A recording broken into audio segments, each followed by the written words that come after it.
which kind of like relates to the first point, the whole thing about, like PvP and being able to kind of like, like understand what the PvP model is.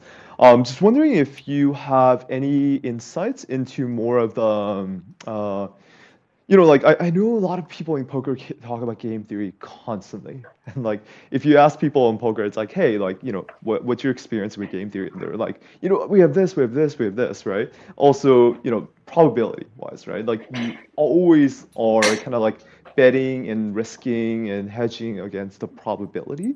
So I'm just wondering if you have like any insight into, how you kind of like, what kind of game theory or what kind of probability game you kind of play with, or like how you understand it and how you interpret it into the market in crypto. Yeah, I mean, GTO in poker is pretty complicated.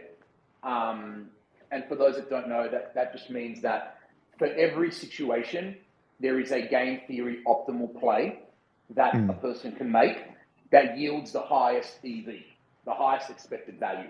Right, right. And and back in the day, you would kind of try and assess those probabilities in your head in real time and come up with an assessment.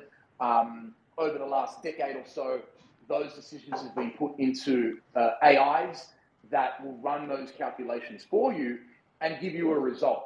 So it is true that for any given situation, there is a game theory optimal play that you can make.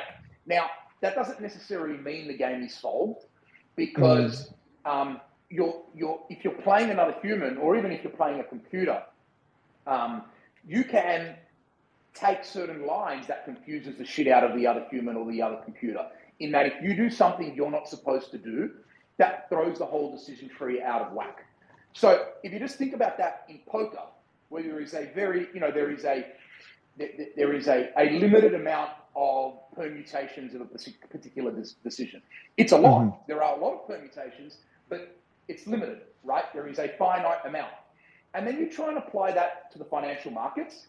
Good fucking luck. Right. It's It's way, impossible.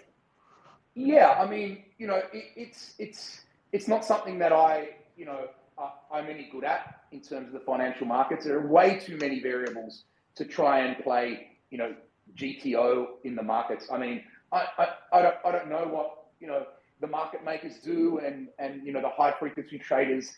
They're a lot smarter. They've got 80 PhDs in a room working on these things. But as it relates to what I do, it doesn't play into it.